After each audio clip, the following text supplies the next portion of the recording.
திருநாவுக்கரசர்பால் மிகுந்த பக்தி கொண்ட அடியார் அப்பூதியடிகள்.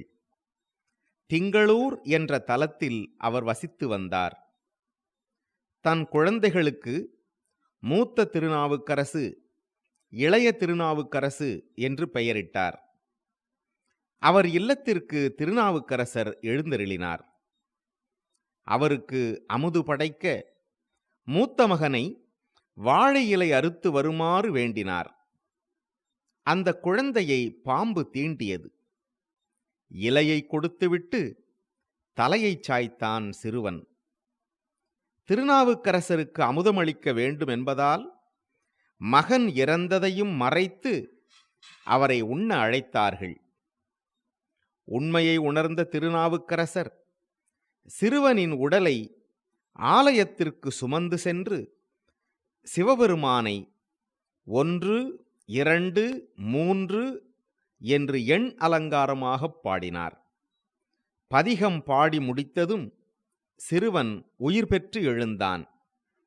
எனவே இது விடம் தீர்த்த பதிகம் என்று பெயர் பெற்றது.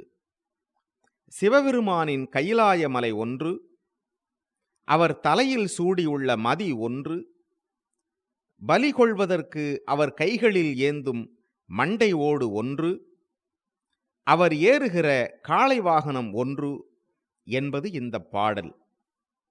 உயிருக்கு ஏற்படும் அபாயம் தீர்க்கிற உன்னதமான பாடல் இது. 4ஆம் திருமுறை, பொது, பண், இந்தளம். 1 கொலாம். 1 கொல்லாம் அவர் சிந்தை உயர்வரே. 1 கொல்லாம் அவர் சிந்தை உயர்வரே. 1 கொல்லாம் உயரும் மதிசூடுவரே. 1 கொல்லாம் அவர் சிந்தை உயர்வரே. 1 கொல்லாம் உயரும் மதிசூடுவரே. 1 கொலாம் இடுவெண்தலை கையது.